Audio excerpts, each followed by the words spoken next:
telling you the story of Aladdin. Aladdin is a young boy who has a really good heart, and he grew up on the streets of Arabia, and he has nobody really except for his monkey companion, Abu. They, in order to make ends meet, they bartered, kind of steal food, and it's just so that they can survive. But otherwise, he has a really good heart, and he really does mean well. And one day in the market, he runs into Jasmine, and he helps her for like being accused of a thief.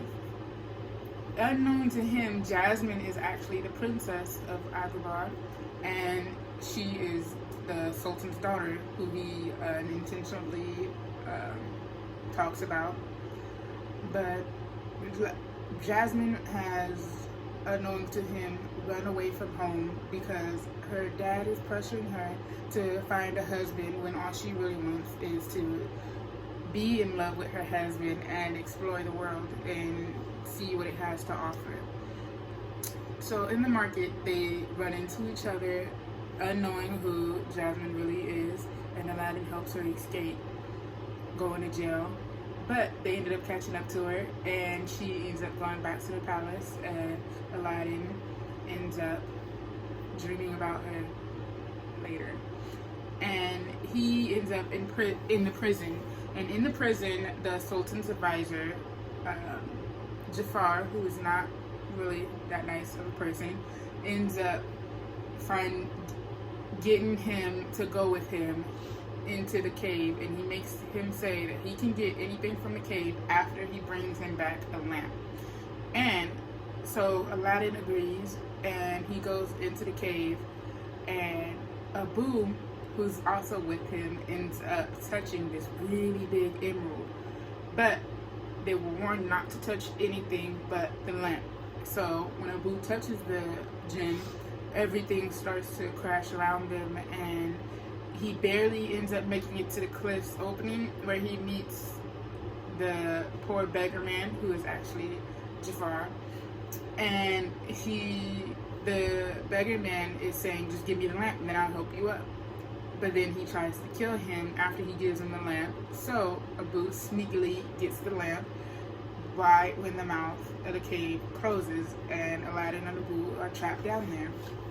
And not sure why the lamp is so precious to him, since all Aladdin sees is a dirty lamp.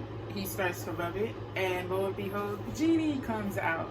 And the genie sings a musical number and recounts his 3 rules. No making somebody fall in love with him, no bringing anybody back from the dead, and no wishing for more wishes.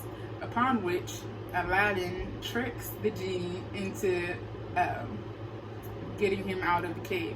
And once they're out of the cave, Aladdin and the genie kind of bond, and Aladdin makes his first wish, which is to become a prince, because he wants Princess Jasmine to fall in love with him. But he knows that she can only marry a prince, so hence his wish to become a prince. So they go into town, and the first impression that Aladdin makes on Jasmine is not a good one, because she assumes that he's just like any other prince that comes in who just demands her hand in marriage without really knowing her or anything about her, just assuming that they can buy her. And she's an independent woman, so that does not go good with her, and it's just a bad start. But she remembers his face, and she remembers that he told her that his name was Aladdin and that he's not a prince. So now Aladdin has to lie again and say, oh, well, that's just a disguise so that I could blend in with people, but he really is a prince. And they go off on this ride around the world and sing a song about it on the magic carpet. And once they come back, they kind of are in love with each other, and they like each other, and he scored some major points. But Jafar realizes that he has the lamp, so Jafar comes after Aladdin for the lamp and throws him into the water. And he starts to become unconscious, but the genie, he accidentally rubs the lamp in his unconscious state under the water, and the genie comes out and he saves him. But after that, the Jafar gets a hold of the lamp, and he makes the Sultan to try to get him into a trance, but it doesn't work because Aladdin is there. But Jafar, having a lamp, he makes himself the Sultan, and he imprisons them all, and he throws Aladdin and Abu somewhere way far away, and wants to marry Jasmine. But okay. And then since it happens like that, Jafar traps Jasmine, and he is ruling over everything, since he had genie magic him into not only the Sultan, but also into a powerful wizard. And he's going to fight against Aladdin, who has come to try to break Jasmine out of the prison cell that she's in. And he can't, and Aladdin's starting to kind of lose, but then he makes a realization.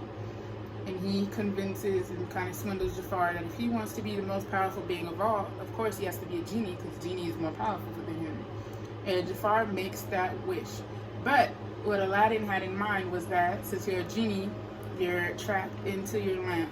So, since even though he's the most powerful genie of all time, Jafar is trapped in a lamp, which the genie throws far, far, far away. And after that, the Sultan accepts Aladdin as Jasmine's intended, and they all live happily ever after. But if you really like Disney and you really like all this, there is a sequel movie and a TV show in which they get married, and Jasmine and Aladdin find out that Aladdin's dad is, wait for it, the king of the 40 Thieves. So you should watch that movie too as well. Bye.